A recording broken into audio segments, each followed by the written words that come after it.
The Anxious Generation by Jonathan Haidt. Chapter 1. The Surge of Suffering. Overview of Parental Concerns. When discussing the impact of technology on adolescents, parents often report feelings of losing control. Many face constant conflicts regarding smartphone and social media use, creating an environment of tension and distress within the family. Parents express deep concern that their children may be missing essential life experiences due to excessive time spent online. Disturbing case studies. Two notable cases demonstrate the troubling effects of technology on youth.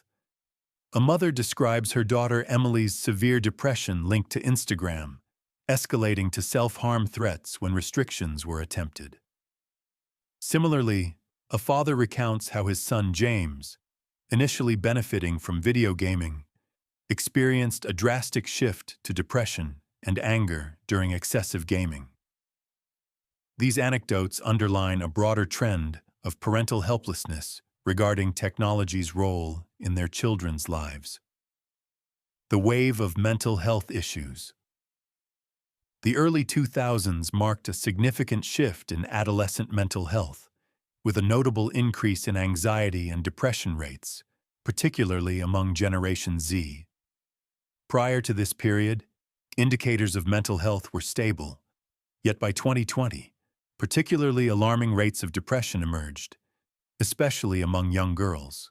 Nature of the surge research indicates that the surge in mental illnesses predominantly relates to internalizing disorders, which manifest as anxiety and depression. This increase is also tied to a significant rise in diagnoses among college students, primarily anxiety and depression. Understanding anxiety and depression. Anxiety responses are often linked to perceived fears, while depression is characterized by ongoing feelings of hopelessness and disinterest in activities. Both conditions contribute to social disconnection and can perpetuate their severity, creating a vicious cycle. Skepticism concerning the data. Skepticism exists regarding whether reported increases in anxiety and depression reflect true rises in mental illness or merely greater willingness among youth to acknowledge their struggles. Nonetheless, emergency room visits for self-harm support the assertion that actual mental health crises have intensified. Impact of smartphones on adolescents. The introduction of smartphones dramatically altered communication and social dynamics. Following the launch of the iPhone in 2010, the prevalence of smartphones surged, leading to increased access to social media. This shift has fragmented traditional social interactions, causing a decline in mental health. Interpreting the mental health crisis. Critics often argue that environmental factors, such as global events and economic crises, may be driving adolescent distress. However, trends show that youth mental health declined in distinct patterns unrelated to these factors, particularly in relation to technological changes. Global parallel trends. This decline in youth mental health is not limited to the United States, as similar trends emerge in Canada, the UK, and Nordic countries. The global landscape indicates that something profound shifted in the early 2010s, correlating closely with increased smartphone use among adolescents. Conclusion. The concept of a phone-based childhood emerged from the significant rise in anxiety, depression, and self-harm among a generation raised with smartphones. This mental health crisis is most pronounced in girls, yet it affects all adolescents. The patterns are transnational, requiring further exploration into the implications of technology on child development and mental well-being. The next steps involve examining the historical shift away from play-based childhoods, contributing to the current crisis. Chapter 2. Summary. What children need to do in childhood. Chapter 2. What children need to do in childhood. Imagine waking up after a decade to a world transformed by smartphones. The shift in adolescent interactions, from face-to-face play to screen time, raises critical questions about the impact on child development, especially in terms of social life and personal growth. Slow growth childhood human. Childhood is marked by an evolutionary strategy that allows for extended learning, fostering cultural connections. Children grow rapidly in their early years, but experience a longer period of learning and social play. This slow growth phase is essential for acquiring culturally relevant skills before entering adulthood. Attunement. Children are naturally inclined to connect with others through attunement, synchronizing actions and emotions which form the basis for strong relationships. This essential interaction is often disrupted by smartphone distractions, diminishing parental involvement and the emotional bonding necessary for healthy emotional regulation. Social learning. The human ability to learn culturally is influenced by peer dynamics. Children tend to engage in social learning through conformist and prestige biases. They often emulate the behaviors they observe in their peers and influencers. Social media accelerates this phenomenon, shaping adolescent behavior more swiftly than traditional learning methods do. In doing so, it can lead to imitation of harmful norms and detachment from real-life role models. Expectant brains and sensitive periods. Children experience heightened learning potential during sensitive periods, particularly around puberty. This phase is critical for identity formation and cultural assimilation, with social media playing a disruptive role. Access to potentially harmful or superficial content can distort their social learning experience and identity development. In sum, human childhood, distinct from other species, combines a rapid early brain growth with prolonged learning and play. The shift from play-based to phone-based interactions threatens vital social, emotional, and cultural developmental processes. Rescuing these essential childhood experiences is crucial for fostering competent, well-adjusted young adults. Chapter 3. Summary. Discover mode and the need for risky play.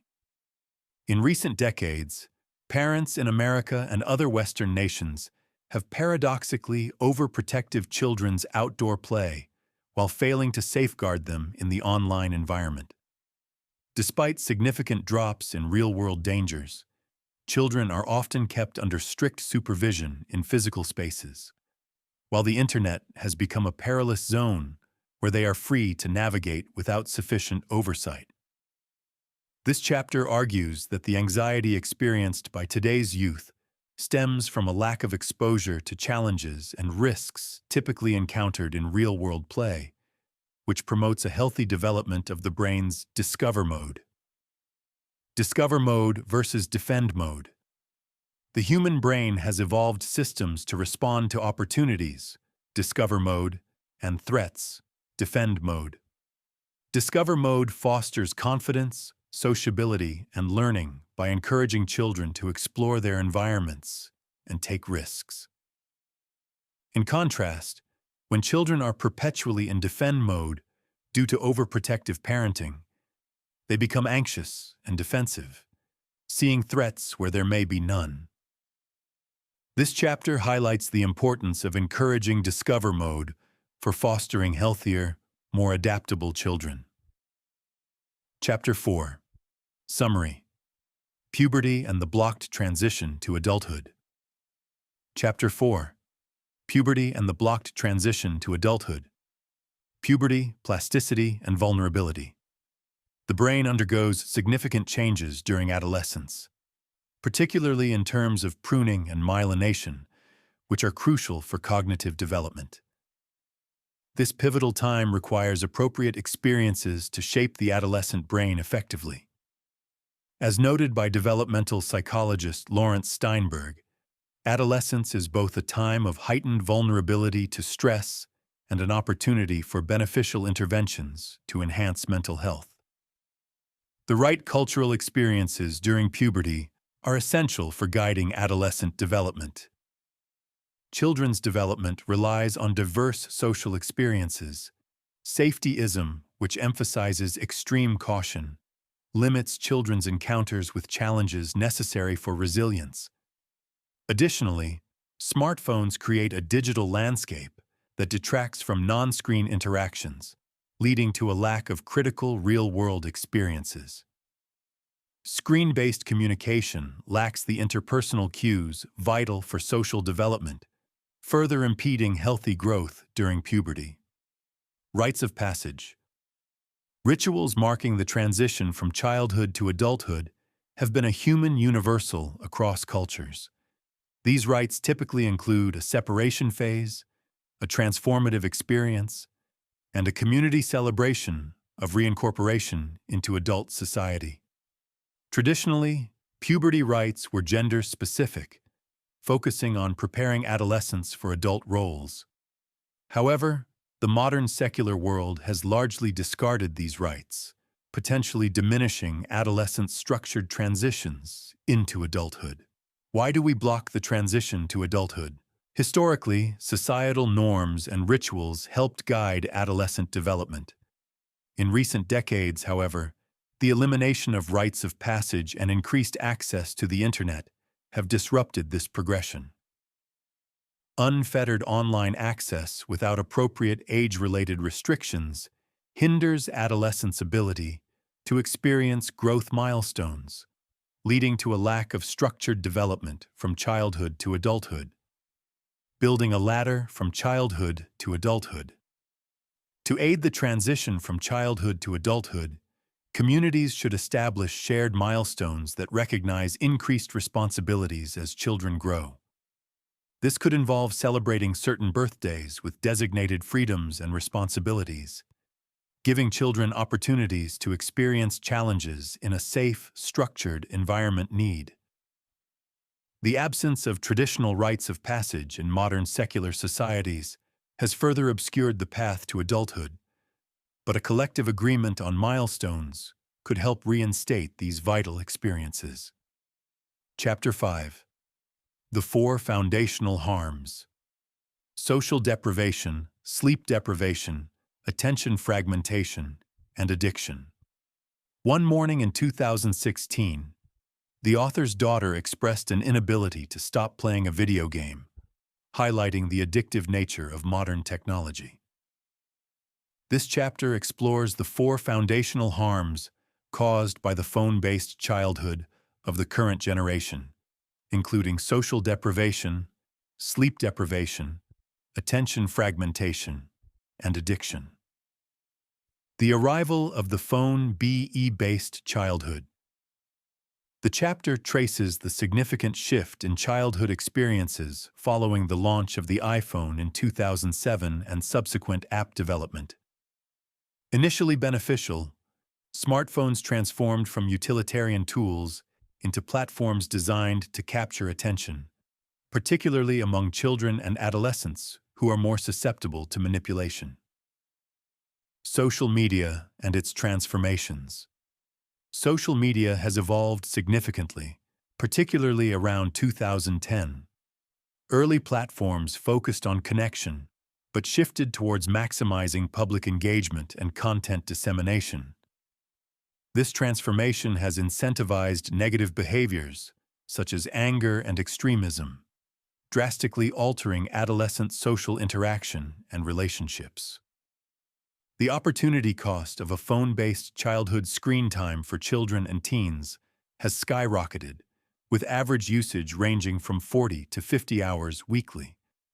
This excessive screen time has resulted in a decrease in face-to-face interactions and other essential activities, thus highlighting the opportunity cost of a phone-based childhood. Harm number 1. Social deprivation. Children require face-to-face interactions for healthy social development. However, data indicates a significant drop in time spent with friends, particularly among adolescents since the adoption of smartphones. Isolation and social media take the place of in-person interactions, leading to mental health issues. Harm number 2. Sleep deprivation. Smartphones exacerbate pre-existing challenges related to adolescent sleep patterns, resulting in widespread sleep deprivation. Insufficient sleep negatively impacts school performance, emotional stability, and overall health. Evidence correlates high social media usage with poorer sleep quality. Harm number 3. Attention fragmentation. Smartphones and social media contribute to fragmented attention, making it challenging for adolescents to maintain focus. Constant notifications and alerts hinder their ability to concentrate, negatively impacting cognitive development and executive function, particularly during critical periods of brain growth. Harm number 4. Addiction. Adolescents can develop behavioral addictions to technology akin to substance dependencies. Companies engineer addictive experiences using techniques based on behavioral psychology, resulting in patterns of compulsive use and diminished satisfaction, contributing to symptoms like anxiety and irritability.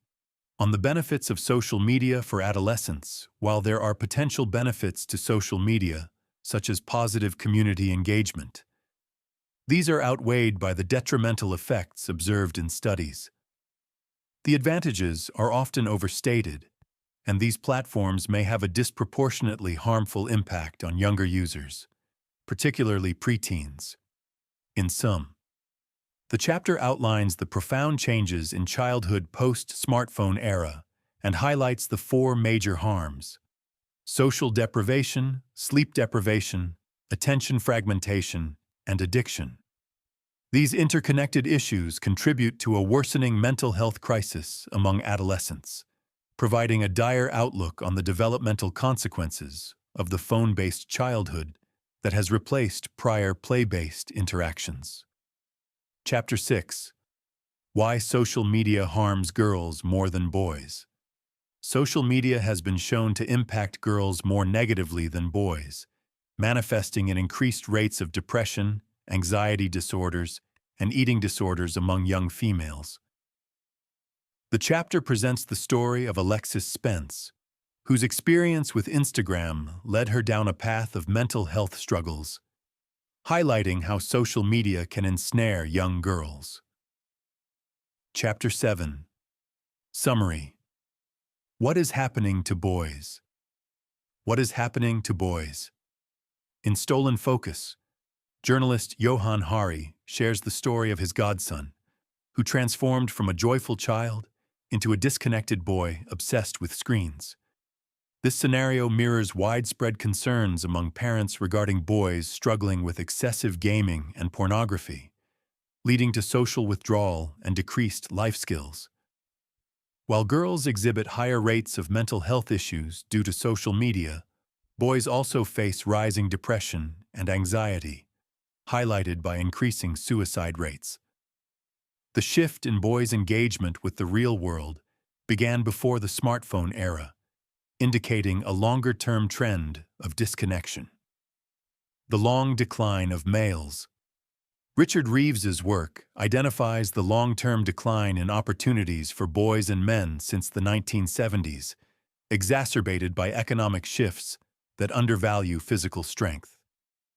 The educational landscape increasingly favors girls, resulting in higher graduation rates among women. This societal change poses a challenge, as struggling young men threaten broader social structures. Boys Who Failed to Launch. The term failure to launch describes young men who remain dependent on parents. Young men in America are particularly vulnerable to this phenomenon, and societal anxiety regarding their future success is amplifying. The Japanese term hikikomori reflects how some young men retreat into isolation, seeking comfort in virtual realms, rather than engaging with the outside world. Boyhood without real-world risk. Today's children grow up in a supervised environment devoid of meaningful risks, which has disproportionately affected boys. The shift in mental health approaches around 2010 indicates that both sexes are increasingly internalizing their challenges rather than exhibiting externalizing behaviors typical of boys. While the reduction in risky behavior itself seems positive, it raises concerns about diminished life skills and the ability to manage real-world challenges. The virtual world welcomes boys. Since the 1970s, video games and the internet have provided boys with new avenues for exploration and connection, often in isolation. The rise of home gaming enabled boys to indulge in activities that previously required social interaction with friends, further exacerbating disconnection from real-world relationships. The virtual world consumes boys. The smartphone revolution in the early 2010s intensified boys' immersion in the virtual world, coinciding with a marked decline in mental health. The unlimited access to stimulating content, including pornography and engaging games, pulled boys further into isolation while detracting from real-life experiences. Pornography. The rise of online pornography has transformed boys' sexual experiences, making it more accessible and leading to potential addictions. High consumption can decrease interest in real-life relationships, impacting romantic developments and furthering feelings of isolation. Video games. While video games can enhance cognitive abilities and foster cooperation, they also pose risks of addiction and reduced physical health. Heavy gaming is linked to poor academic performance and social isolation, with a significant percentage of boys entering problematic gaming patterns, undermining their real-world skills and relationships. All screens and no real-world play. Despite the perception of increased social interaction via online gaming, the quality of these connections is often poor. Boys' growing reliance on virtual interactions contributes to a pervasive sense of loneliness and missed opportunities for developing meaningful friendships. Technology, freedom, and meaninglessness. The proliferation of digital platforms offers boys unmatched freedom, yet this has resulted in a disconnection from community and purpose. As boys navigate unstable social networks, the lack of meaningful connections leads to feelings of anomie and despair, reflecting a broader crisis of meaning. In sum, both boys and girls have faced rising rates of depression and anxiety since the early 2010s. Boys, in particular, have gradually moved away from real-life engagement toward virtual experiences, often leading to feelings of loneliness and disconnection. The accessibility of online pornography and immersive video games has not only contributed to this decline, but also made it challenging for boys to develop healthy adult relationships. The transformation in childhood experiences has cultivated a generation grappling with emerging feelings of meaninglessness and heightened mental health challenges, revealing the urgent need to address these societal shifts. Chapter 8. Summary. Spiritual Elevation and Degradation. In this chapter, Jonathan Haidt reflects on the impact of technology on spirituality, emphasizing a decline in spiritual well-being due to the phone-based life. He explores how this shift influences emotions, social interactions, and the overall spiritual landscape. Understanding spirituality in the digital age. Haidt highlights a significant change in societal dynamics since the 2010s, moving from discovery to defensiveness, particularly on college campuses. He uses the term spirituality to describe societal degradation impacting not just adolescents, but everyone, linking our digital interactions to a decline in spiritual practices. The three dimensions of social space. The chapter introduces a framework of social perception comprising three dimensions: the horizontal, closeness; vertical, hierarchical status; and the divinity axis, which reflects our perception of virtuous actions that elevate or degrade our spiritual experience. Spiritual practices. Haidt discusses 6 vital spiritual practices that are hindered by modern technology. 1. Shared sacredness. Engaging in communal rituals elevates spirits and fosters strong community bonds. Second embodiment. Physical movement enhances spiritual practices, as seen in traditional rituals that require bodily participation. 3. Stillness, silence, and focus. Practices like meditation help cultivate a calm mind and promote well-being, contrasting sharply with the distractions of digital life. 4. Transcending the self. Spirituality often involves self-transcendence. Social media focused on self-presentation inhibits this experience. 5. Being slow to anger and quick to forgive. Religions encourage forgiveness over judgment, yet social media fosters rapid public criticism, undermining reconciliation. 6. Finding awe in nature. Nature inspires awe and provides spiritual elevation, yet a digital life reduces time spent in natural settings, depriving individuals of these profound experiences. The God-shaped whole. Haidt asserts that there exists a fundamental yearning within humans for meaning and connection, dubbed the God-shaped hole. The phone-based life tends to fill this hole with superficial and degrading content, suggesting the importance of conscious engagement with uplifting inputs. In summary, the chapter contends that a phone-based existence generally pulls individuals downward spiritually, contrasting with the elevating effects of spiritual and communal practices that enhance well-being. It emphasizes the urgent need for individuals to consciously structure their lives around meaningful experiences to counteract this degradation.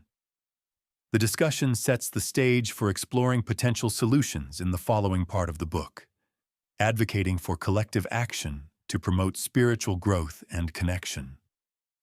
Chapter 9. Summary. Preparing for collective action. Preparing for collective action.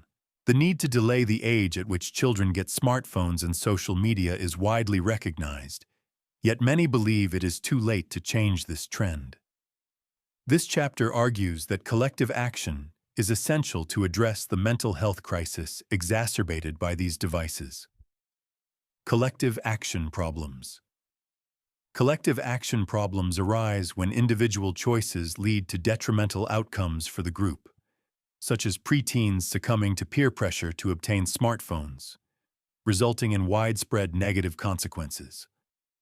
The chapter illustrates this trap through personal anecdotes and emphasizes that the pressure to conform drives parents to buy smartphones for their children, contributing to a detrimental equilibrium in society. Effective solutions to escape these traps require collective responses, which can take several forms. 1. Voluntary coordination. Parents can support each other to delay giving their children smartphones, as seen in initiatives like Wait Until 8th. 2. Social norms and moralization. Communities can shift their views to see unchaperoned children as normal, counteracting the negative stigmas attached to childhood independence. Chapter 10. Summary. What government and tech companies can do new. Introduction. Sean Parker, the first president of Facebook, highlighted how social media platforms are designed to capture user attention for profit, raising concerns about their impact on young people's mental health. This chapter discusses the need for regulatory changes to address harmful design features in tech products and create a safer environment for children. The race to the bottom of the brain, STEM.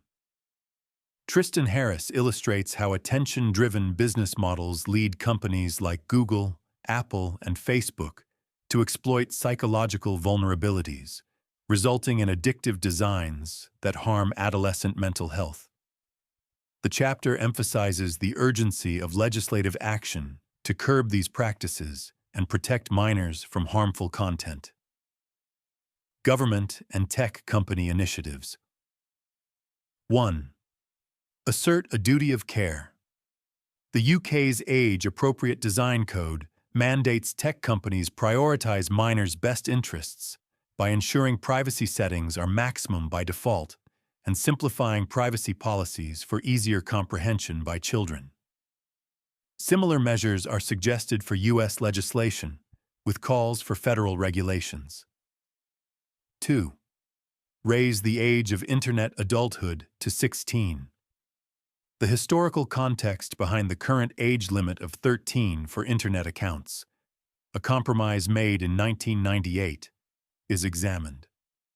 The chapter advocates for raising this age limit to 16 to better align it with adolescent developmental stages and protect minors from exploitative practices. 3. Facilitate age verification.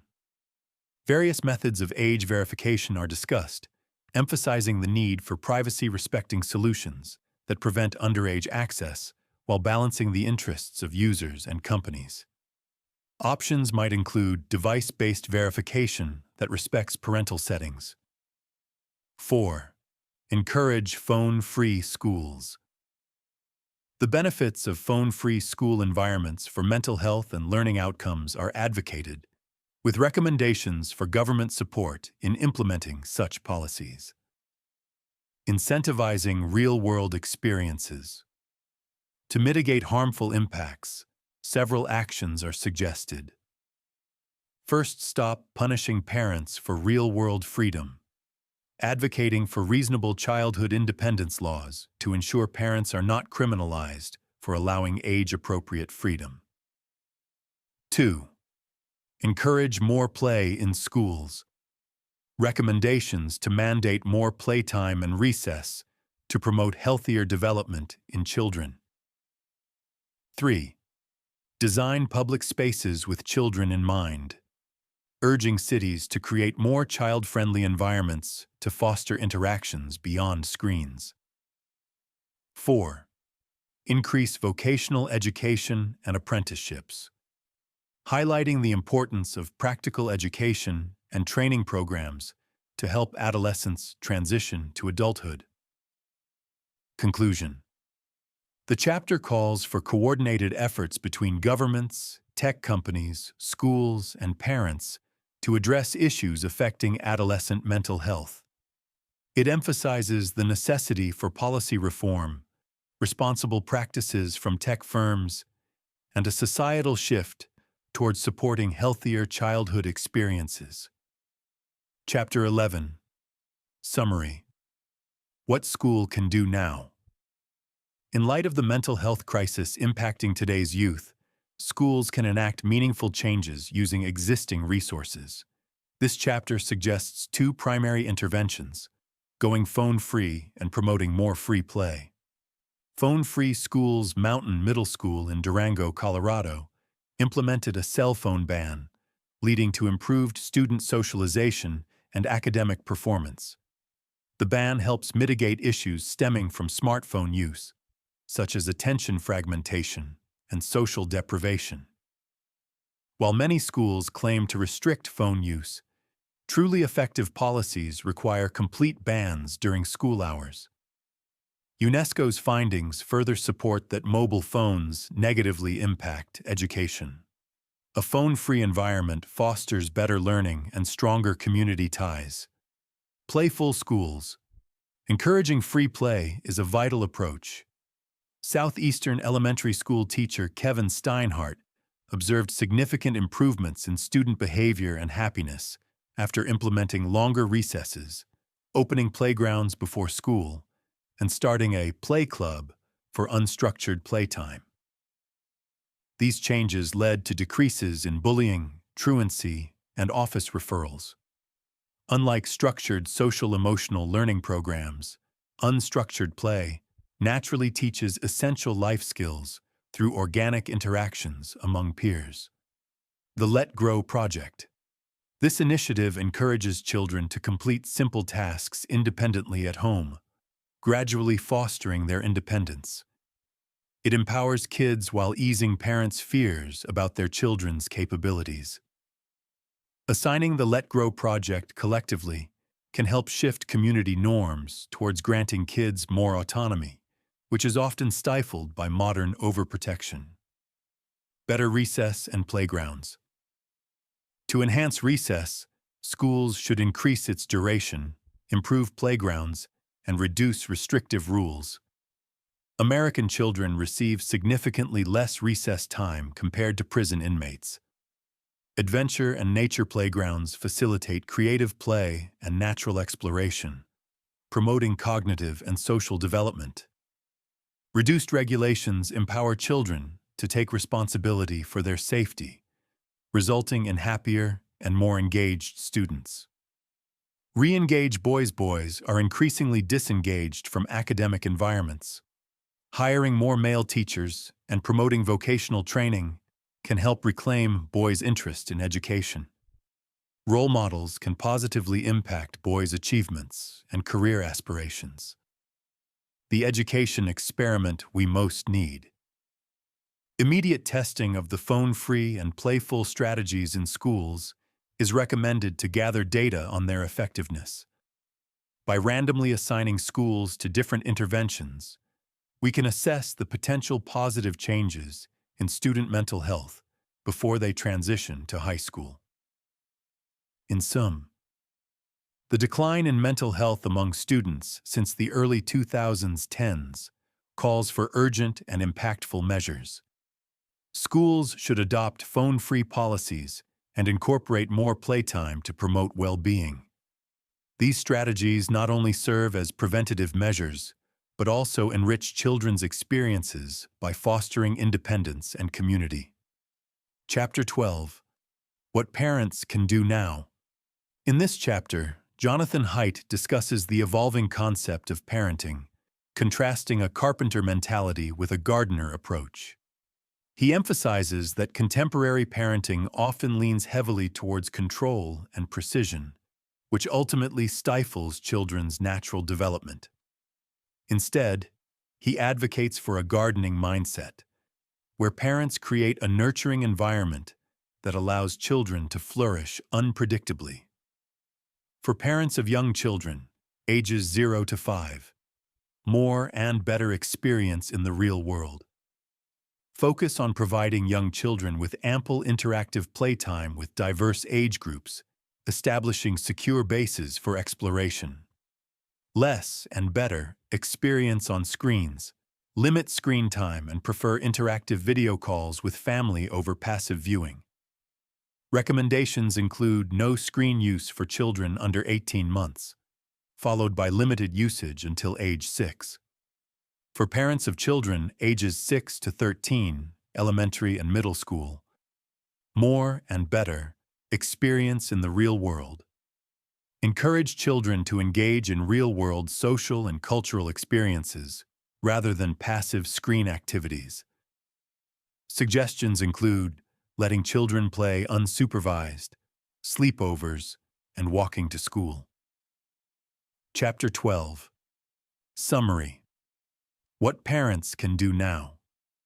In this chapter, Jonathan Haidt discusses the evolving concept of parenting, contrasting a carpenter mentality with a gardener approach. He emphasizes that contemporary parenting often leans heavily towards control and precision, which ultimately stifles children's natural development. Instead, he advocates for a gardening mindset, where parents create a nurturing environment that allows children to flourish unpredictably. For parents of young children, ages 0 to 5, more and better experience in the real world. Focus on providing young children with ample interactive playtime with diverse age groups, establishing secure bases for exploration. Less and better experience on screens. Limit screen time and prefer interactive video calls with family over passive viewing. Recommendations include no screen use for children under 18 months, followed by limited usage until age 6.